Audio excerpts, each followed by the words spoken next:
दोस्तों आज हम बात करेंगे बूढ़े पति पत्नी के बारे में।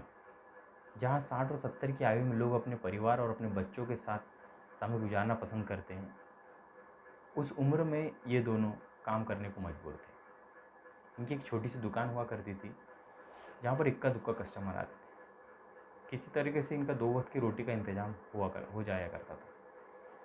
अब एक व्यक्ति एक दिन इनकी दुकान में पहुँचता है और देखता है इनकी माली हालत काफ़ी ख़राब है, क्यों ना इनकी मदद की जाए। तो इसीलिए वो अपने परिवार और अपने दोस्तों से कहता है कि आपको किसी भी चीज़ की आवश्यकता हो तो कृपया करके इस दुकान से ही लीजिए। अब धीरे धीरे उस व्यक्ति की वजह से उस दुकान में ग्राहकों की संख्या बढ़ने लगती है। अब एक समय ऐसा आता है कि जहाँ पर ग्राहकों की लाइन लगना शुरू हो जाती है।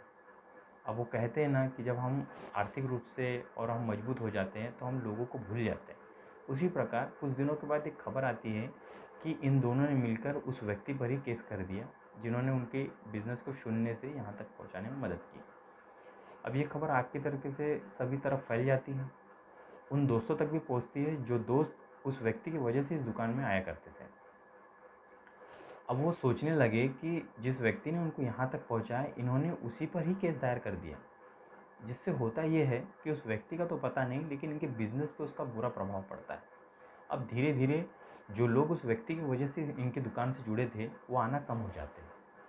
अब उनकी स्थिति वापस पहले जैसी हो जाती है। उन दोनों को अपनी गलती का एहसास होता है और वो उस व्यक्ति को बुला के माफ़ी मांगते हैं। इस वाक़ये को बताने का तात्पर्य सिर्फ यही था कि दोस्तों जो हाथ हमें हमारे संकट की घड़ी में हमारी मदद के लिए हमारी तरफ हाथ बढ़ाते हैं, हम अक्सर उन्हीं हाथ को काट देते हैं।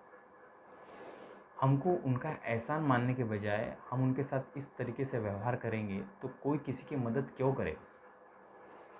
ज़रा इस बारे में सोचिए दोस्तों, और कमेंट करके मुझे ज़रूर बताइए। धन्यवाद।